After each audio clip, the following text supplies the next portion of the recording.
Good morning बच्चों। आज page number 22 के अंतर्गत कविता है लेसन 8 में, जिसका शीर्षक का नाम है जीवन नहीं मरा करता है। इस कविता के कवि हैं गोपाल दास सक्सेना जी, जिनका जन्म जो है 4 जनवरी 1924 को इटावा उत्तर प्रदेश में हुआ था। इनकी रचनाएं हैं बादर बरस गयो, नीरज रचनावली, अनीरज गीतिकाएं, दर्द दिया है। और इनका संक्षेप में परिचय है। ये जो है पद्म भूषण द्वारा जो है विभूषित भी किए गए हैं। और इनका कवि सम्मेलन में जो है मंच पर वाचक के रूप में जो है ये विख्यात गीतकार हैं। प्रस्तुत कविता में ये जो है विभिन्न उदाहरणों के माध्यम से जीवन की समस्याओं और इसकी शाश्वतता की ओर संकेत किए, माने आपको आकर्षित किए हैं। तो पहला कविता है, चलिए माने कविता के माध्यम से चित्र समझो। चित्र के अंतर्गत क्या है, जीवन में कौन कौन से चित्र आते हैं और इससे क्या सीख मिलता है, यह आपको दर्शाया गया है। तो अब आइए कविता के माध्यम से देखते हैं।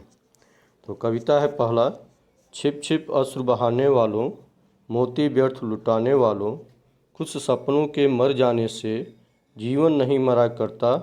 माला बिखर गई तो क्या है, खुद ही हल हो गई समस्या। आंसू गर गिलाम हुए तो समझो पूरी हुई समस्या। रूठे दिवस मनाने वालों, फटी कमीज सिलाने वालों, कुछ दीपों के बुझ जाने से आंगन नहीं मरा करता। माने इसमें कवि क्या बताना चाहते हैं कि जिसके सपने टूट गए हैं उन्हें कवि समझा रहे हैं कि इस तरह छिप छिप करके आंसू बहाने वालों, ये आंसू मोतियों की तरह अनमोल है।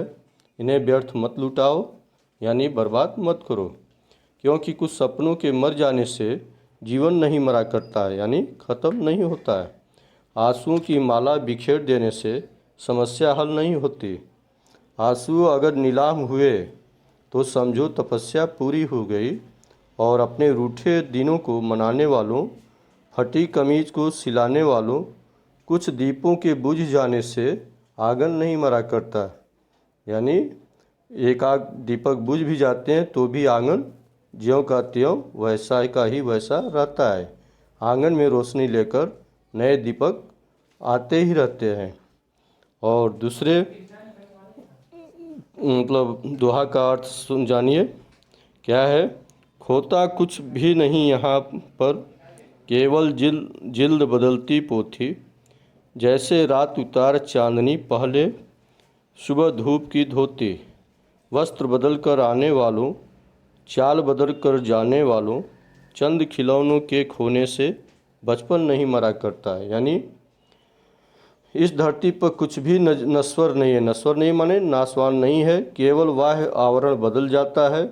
बाह्य माने बाहरी आवरण मतलब चित्र उसका बदल जाता है। जीवन की मूल करनी कभी नहीं बदलती, परिस्थितियां भले ही बदल जाती है। जैसे रात में चांदनी को सफ़ेद शीतल वस्त्र होता है तो सुबह उसे उतारकर धूप की धोती पहन लेती है। और हे वस्त्र पहनने वालों और चाल बदल कर जाने वालों, कुछ खिलौने के खो जाने से बचपन नहीं मरा करता है। यानी आप जो है कुछ भी जो है सिर्फ बदला जाता है, और उसके बदलने से जो है वह समय जो है नहीं बदलता है। समय जस का तस रहता है, यानी जीवन वैसा का ही वैसा रहता है। जैसा कि जो है खिलौने के खोने से जो है बचपन मरता नहीं है। इस तरह से यह आज का जो है कविता पूर्ण होता है। आज के लिए इतना ही, धन्यवाद।